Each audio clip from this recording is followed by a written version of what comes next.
Plastic Poetica. Israeli artist turns Earth's trash into treasure. Combing through garbage might sound like a cumbersome chore for some, but for Beverly Barkett, it's an effective form of artistic creativity. The Jerusalem-based artist is using her latest art installation to comment on the global crisis of plastic pollution, connecting it to nature and the future of mankind.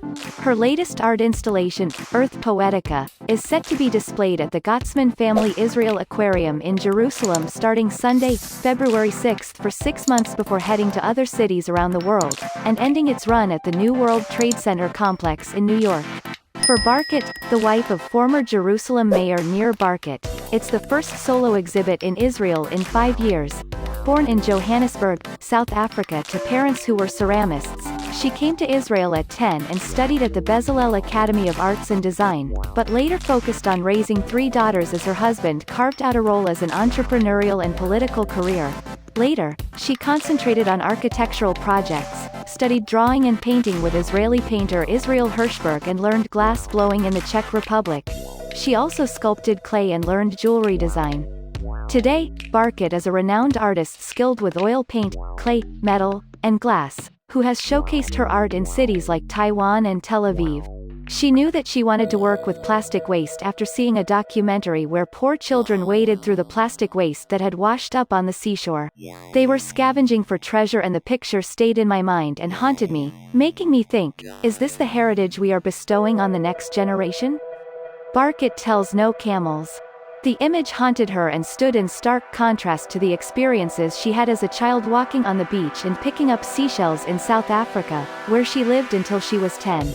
I felt it needed to be a work that has impact on its surroundings and comes from its surroundings. So it sort of takes and gives back simultaneously. She explains, I returned to the studio and started working with plastic bags that were plastic waste that I had collected personally. I came back from the States with plastic waste. When I went to Great Britain I brought plastic waste. And when I went to exhibit in Taiwan, I came back with plastic waste. That was all pre-corona. Barkett spent 3 years collecting and cutting up plastic waste from around the world. The acclaimed artist also tells No Camels that when the coronavirus outbreak hit and international travel was banned or cut down in many regions, people who heard of the project sent her their own plastic waste from areas like Australia, Europe, and Asia. She used metal, bamboo, and soy-based epoxy resin to create a sky-high sphere 4 meters, 13 feet, in diameter that would eventually take on the look of a globe. The sphere has wrought iron panels in the shape of trapezoids on the outside and bamboo rods holding up plastic waste. Containers, bottles, netting, plastic, bags, and more, on the inside. Barkett calls the globe a jewel from afar, because the outside gives off a sheen, like stained glass. When you see it, you don't know if it's vitrage or what exactly is in it, if there's glass. It's just so beautiful, she says. Plastic bags, shining through the panels like glistening glass, ebb and flow, creating what look like large-scale bodies of water.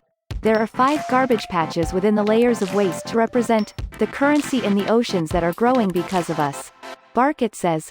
She also incorporates colors like green, yellow, pink, and brown to represent continents.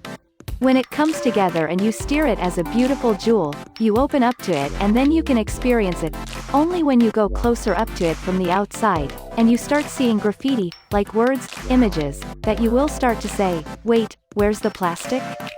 And you start understanding. She tells No Camels that she deliberately placed plastics from one part of the world in another area to demonstrate how plastic moves from one place to another and how humans are interconnected and must work together to solve the plastics crisis. If humans don't change the way they behave, this is physically what we are going to look like in the future, she admits. We're covering ourselves with plastic waste. There are beaches covered with plastic waste, right? There are islands turning into man-made continents in the ocean because of plastic.